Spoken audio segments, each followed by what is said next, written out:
Hello, my tubies, TikTokers, and Instagrammers. Sometimes being a wife, it could mean being a total failure in life. Because when you're catering to the wife part, you're catering to the mother part, and you're trying to do right by yourself, something is going to be neglected.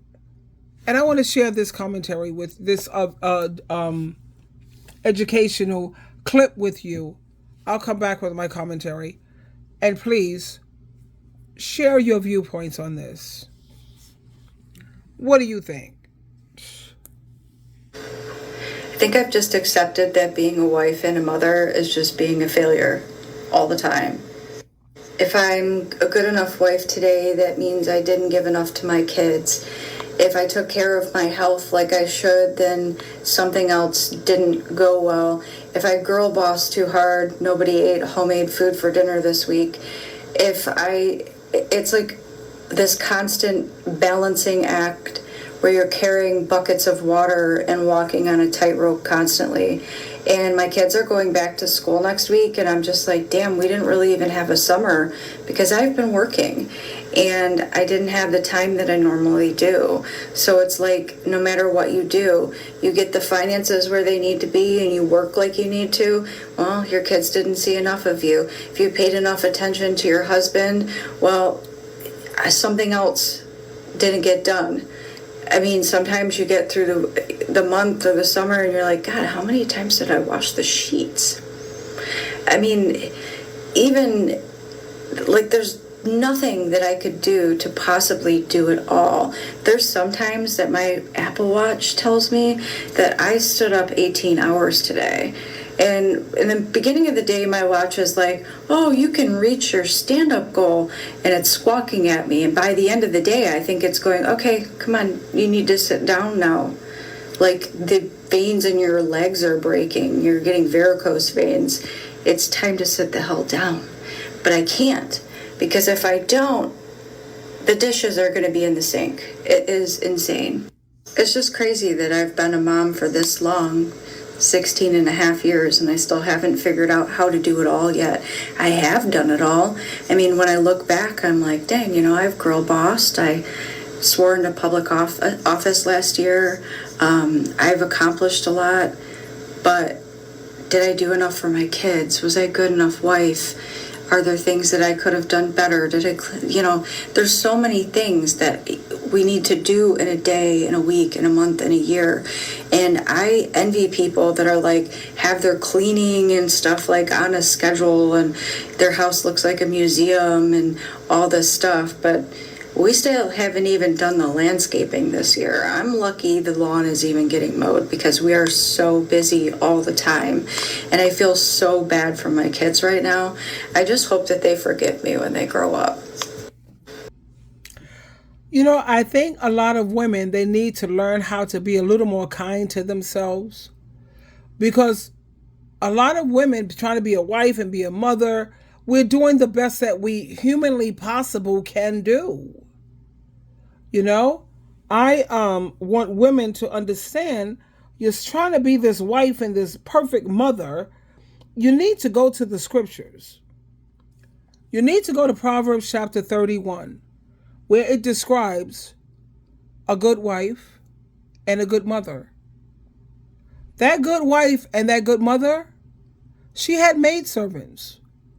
Please read Proverbs chapter 31 when you get a chance.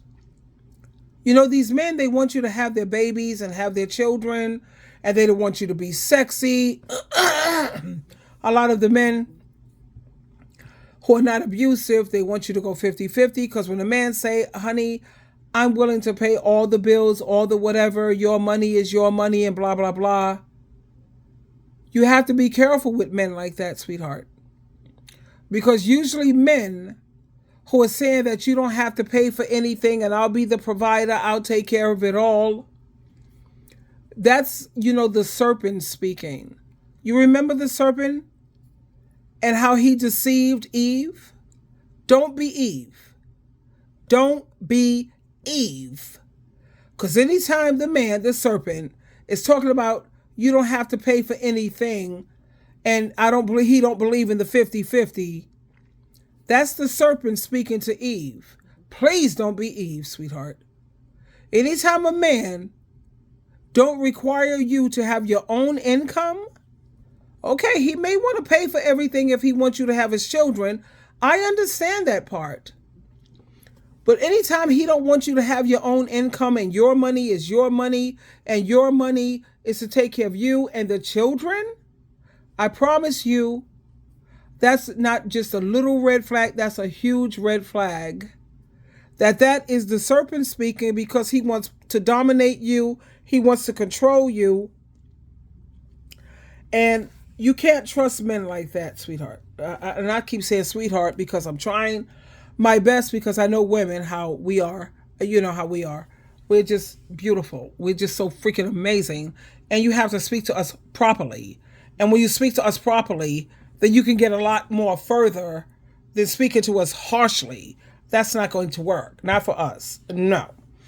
My thing is, always keep in mind, how was Eve deceived? She was deceived by words. Men this day and age know that women are audio. We get turned on and we get excited by what we hear.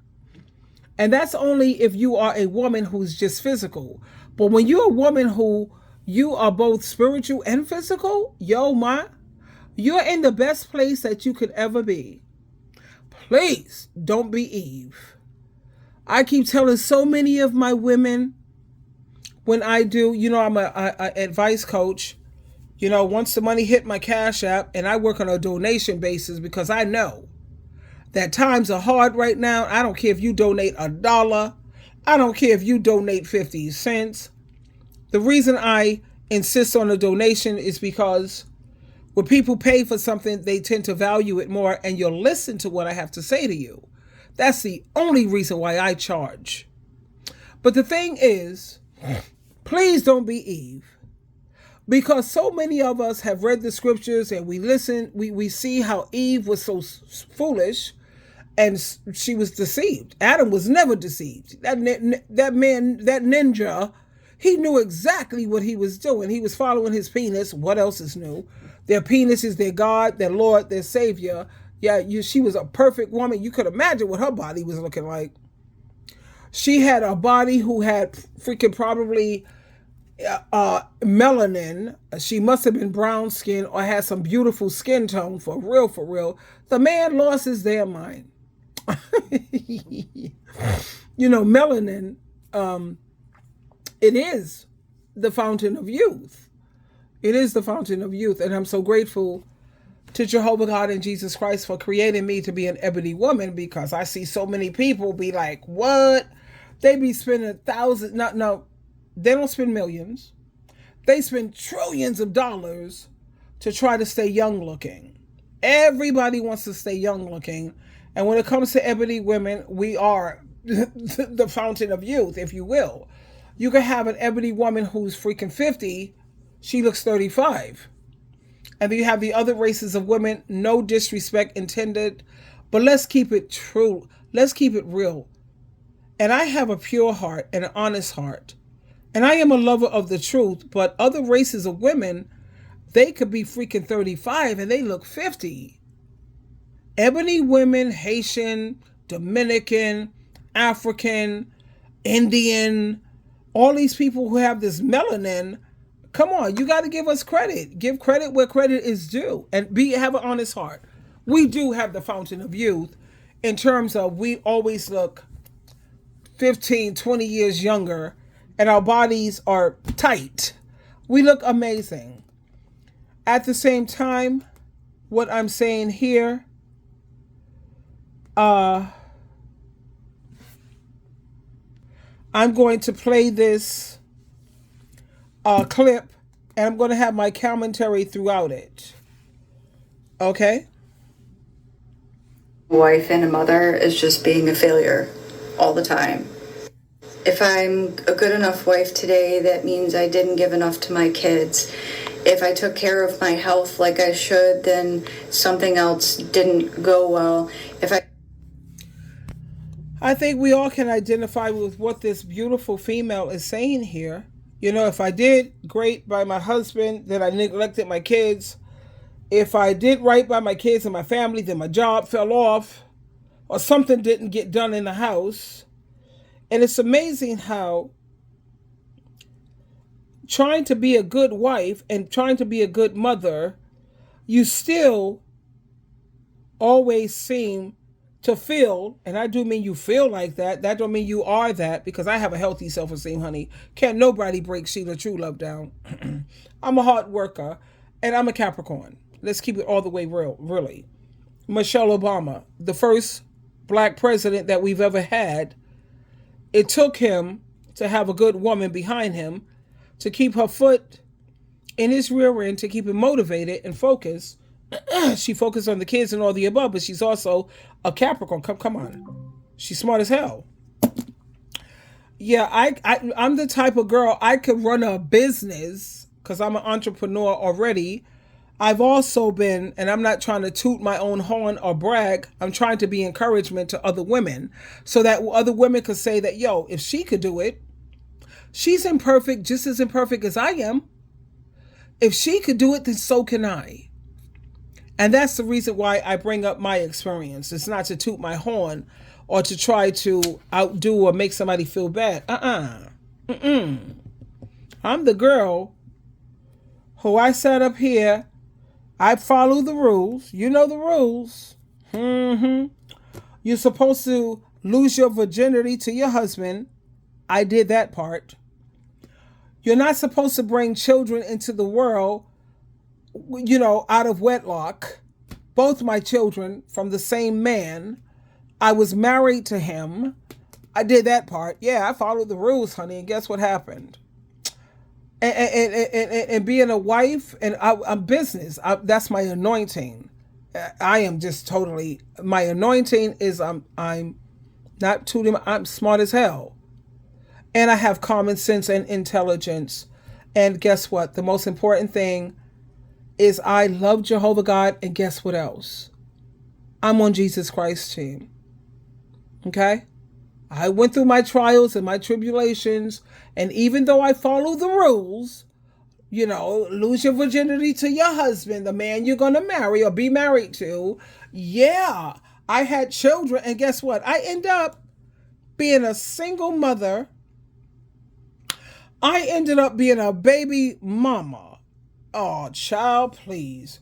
At the same time, the reason why marriage and being a mother was not so hard on me, one, I had babysitters because I'm not nobody's fool. Because you keep in mind, I was raised as a Christian and I know what Proverbs chapter 31 says. That's the perfect wife, the perfect mother, right? Okay. That perfect wife and that perfect mother, she had maid servants. She didn't have not one, because it says servants. She had nannies or babysitters or housemaids. That's why she was able, like me, I was able to continue to be a businesswoman because I had a babysitter, Olga. I'll never forget her name. She was good to my kids or whatever the hell. Yeah, I had to get back to business after I breastfed my children for a minute. And you know, you got to do the breastfeeding, so you got to stay home for a minute. But you get maternity leave pay. So I always had an income. My son and my daughter's father, amazing provider. I'm not going to take that away from him. Was he a good father while he was there? Yes. He was gentle. He was kind. He was a Scorpio. He was a freaking child. I can't lie. The man was a provider like I've never seen a man provide. I've never met another man who provides like that Scorpio man did. But he was also Hispanic and Italian. You know, according to what he says, he was mixed. My children are mixed. And it's called being machismo. In their culture, a man is supposed to provide. He was a child. The man used to give me his whole paycheck. For real, for real. He gave me his whole paycheck plus the pay stub just to prove. He didn't have to prove anything because he didn't put me in that position where I had to doubt him. But he gave me the whole paycheck and the pay stub.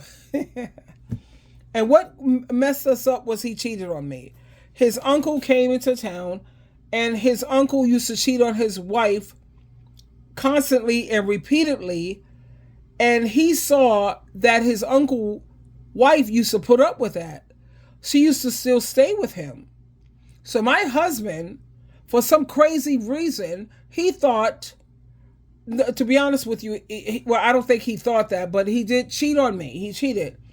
But he was under the influence of, my husband wasn't no drug person. He wasn't no alcoholic person. But this particular time, he went over to this person's house and to pick up his homeboy, and the dude wasn't there. So the woman said, come on in. Now keep in mind, this woman always had a crush on my husband and always wanted him. So she offered him a beer. He drank the beer, and she lit up some weed, put some weed, and he just smoked the weed. And then she started to drop down to her knees, and she performed fellatio on my husband.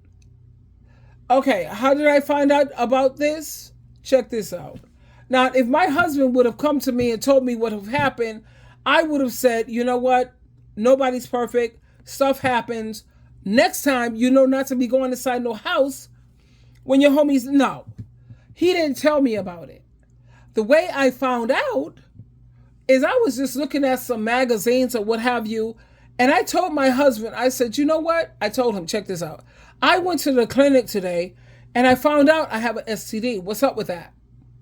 Because I was not feeling trust, because I had just got educated looking at some stuff. So I said, they said to put this test on your... And when I said that to him, it was the way he responded. He was like, what? What? He lost his cool. And the way he lost his cool, it showed me he was guilty of cheating. He ran out of that house that same day. It was in the daytime or the afternoon when I brought this to his attention. He went to go get a penicillin shot in his butt to fix his STD. So I was like, what? Okay, so I had already had my daughter, Theo, yeah. And I was pregnant again with his son. So I told him, okay, so I you know how it is when you're young. I was 20 when I was pregnant with my daughter. And then when you're young, you're foolish. So I said, you know what? That's jacked up, dude, what you did. That's not, no. But I said, I'm going to try to work through this because, you know, you got a marriage and all of this, and my belly is full with another kid. I was like, oh, man. So I gave whatever, and we had our son, whatever, and then, because while I was pregnant, I was not going to sleep with him anymore because he had cheated on me. So you got to give me a chance to heal. Let me try to fix this in my head. So we give birth to the son, whatever. He cheated on me again. And how did I find out that he cheated on me the second time? Check out how I found out. He came into the house, laid in the bed next to me at some wee hours of the morning. First, what? You're coming in my house after 12 o'clock. That's called the next day. That's called disrespectful. Not good. So when he came home, I just pretend like I was asleep. I didn't want to fight and argue. And I didn't want to say anything. I really didn't. But let me tell you why I had to say something. Because when he came in the bed and laid next to me, he smelled like pussy. You know, normally a man would try to clean up or try to fix his... No, he smelled like pussy. Now, I was, you know, I had these babies and I was like, well, no. I said, no. And as much as I'm trying to not, you know, I'm trying to pretend like this, I look the other way as they try to teach women to do. Look, no, you smelled like pussy. That's crazy. I turned the lights on, I got up and I say, first of all, where were you? You're talking all of this yang, yang, yang, yang. I said, no, you're going to tell me where you were at. And I'm going to tell you something. Oh, I was pregnant with his son. Yeah, I remember I was still carrying his son. And I said, no, you're going to get up here tonight, I don't care. And I picked up a bat. Yeah, I did. And I said, you and me, we're going to fight here today and I'm going to hurt your baby. I told my husband, I'm going to hurt your baby. Yep. I'm going to hurt your baby because I need you to take me where you just came from. He took me to the broad's house. Long story short, he took me to her. She wasn't there. The grandmother was raising this wayward female, and the grandmother said, I showed her that I was pregnant and that this is my husband, and he cheated on me with your niece or whatever the hell you call it. She said, I'm sorry to hear that, but I know she's been on certain medication. And she showed me the bottle of the medication that the girl was on. I looked at this medication and I knew it was for STDs. So again, you sit around here trying to bring me no, nah. So I gave birth to the son, and you try to work it out with your family, But I've been there. I have been there, and I stayed because I was 20 and 21. Now you have to keep in mind this. This is the part you have to keep in mind. The human brain is not fully developed to be an adult until they're like 26 or 27. 26 or 27, my brain was not fully developed. When I was sitting up here putting up with this, what? No. So, when he cheated on me, oh yeah, so I tried to forgive him for that. But the reason why he cheated again, because he felt that I wasn't getting over it quick enough. I should have gotten over it quick enough. No, I'm not going to let you touch me. You already jeopardized me for STDs already, like twice. Because you had the first one who, when they told you, you jumped up to go get to the doctor ASAP. So now my health and my life is jeopardized. Okay. And then the second time, the woman said the girl is on this medication and it was for STD. Really? You sat here and jeopardized me. You see what I'm saying? You sat up there and you did cutthroat. You did cut my throat.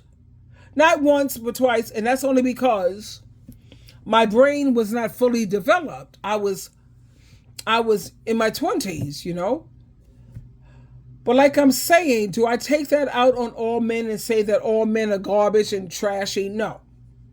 There are some good men out here. There are some men who, check this out. They really believe and love Jesus, Jehovah God, and they love Jesus Christ. There are some men who are on their spiritual journey sincerely. The trick is trying to find out which one is which. And I already told you, I already learned my lessons, child. Listen up, child, Kendra G.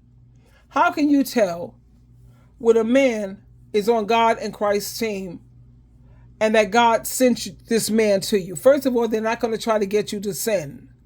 Okay? They're not going to try to get you to have sex without putting at least a ring, an engagement ring on your finger, because, let's keep it real. You're going to have sex before marriage because marriage is supposed to be forever. And you want to make sure that you guys are sexually compatible. So I'm going to have sex with a person once or twice without being married just to see if we are compatible, because let's keep it reality here. Really? Marriage is forever. And then I got a man who has a small penis, or a man who's overly endowed. His penis is way too big for my body. I don't go past 7 inches. I'm going to tell you right now. And when you look at when you go to the bathroom and you buy toilet paper, when you finish the toilet paper, you see the ring of the toilet paper. That's the girth. I like that girth because that fits my body. Everybody has got to fit what fits their body. If you have something bigger than that, no, because I'm always be sore. I'm not going to be enjoying the sex part. And I don't want nobody who's like too small. Too small, whatever, child. But you know where I'm going with this. I want somebody who's going to fit my body. And in order for me to be signing up for a lifetime deal, I got to make sure that's it. So I have sex with you once or twice. The Bible frowns on practicing, here's the key word here, practicing sin I'm not going to practice sinning with you. I'm not going to. I'm just going to have sex with you once or twice to make sure that we are a perfect fit, that we're good, and that you like the kind of sex that I like. If you're into oral sex or not, I need to know that. And I'm going to make that hangout do. But I promise you this, before I do any kind of sex with you, you will be having an engagement ring on my finger.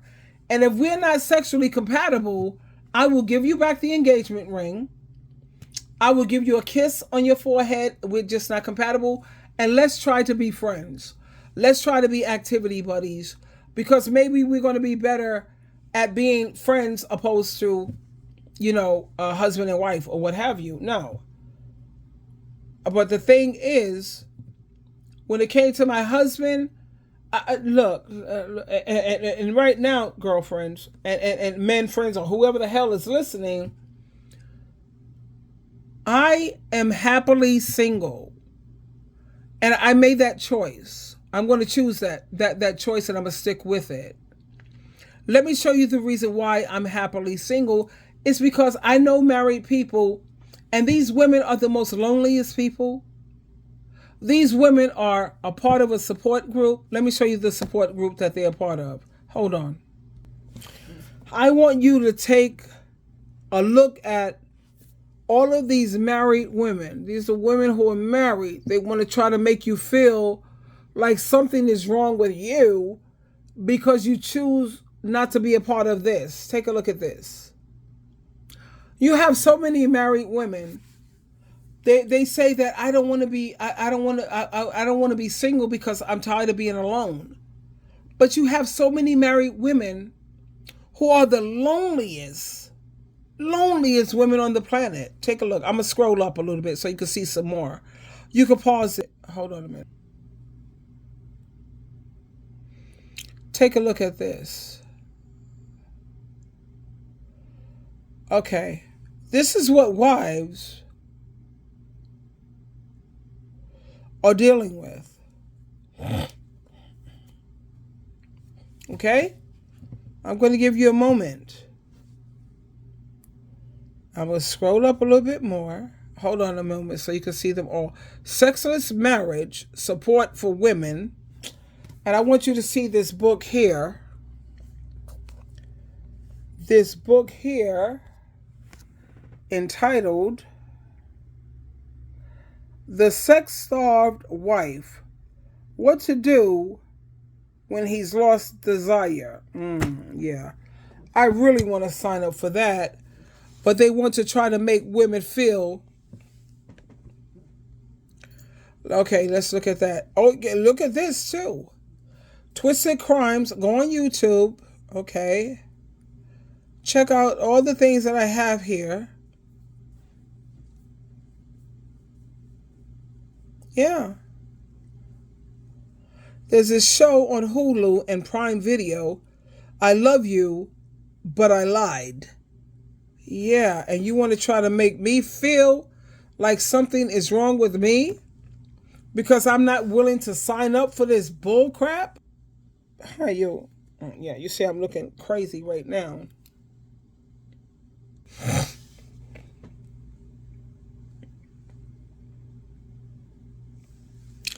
But like I said, don't take my word for it. You can't fight and argue with data and with statistics. Take a look at this. Married but living single, runaway husband community. All these, check out that runaway husband because that one was the one that freaked me out the most. These women were sitting up there. I trust my husband. He pays for all the bills and I trust him. Yeah. And now that these men have left because these women were not 50-50, they said that a man is supposed to pay for... Oh, child, just check out that one mainly. Oh, Sexless Marriages. Check it out.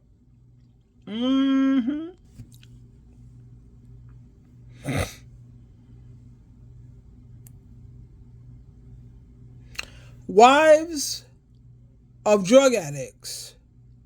Wives of alcoholics. But these are the same women that if their mother was an alcoholic or if their mother was a drug addict, they would have threw her in the garbage a long time ago. This stuff freaks me out. So, like, I'm still trying to figure it out. Why is it that, you have so many women who are willing to put up with drug addict husbands, gambling husbands, alcoholic husbands, but when it comes to their brother, their sister, their mom, their dad, they will throw you away faster than you can spell it. That's ridiculous. But anyway, getting back to the topic, being a good wife and a mother, and you still always end up, it seems like you're a failure. You women keep signing up for all this nonsense because I keep saying, yo, once you have a man's child, you did the most important thing in the world. You gave this kid birth. You without a mother, these kids wouldn't even be breathing. Am I right or wrong? They wouldn't even be breathing. Because you could always took the morning after pill. You could have always had an abortion. You could have always just taken these kids and leave them in foster care or leave them at the police station. So mothers, you ought to be commended. You hear that? Yeah. And even though they want to talk about how toxic and how much you are MFer, they wouldn't even be breathing.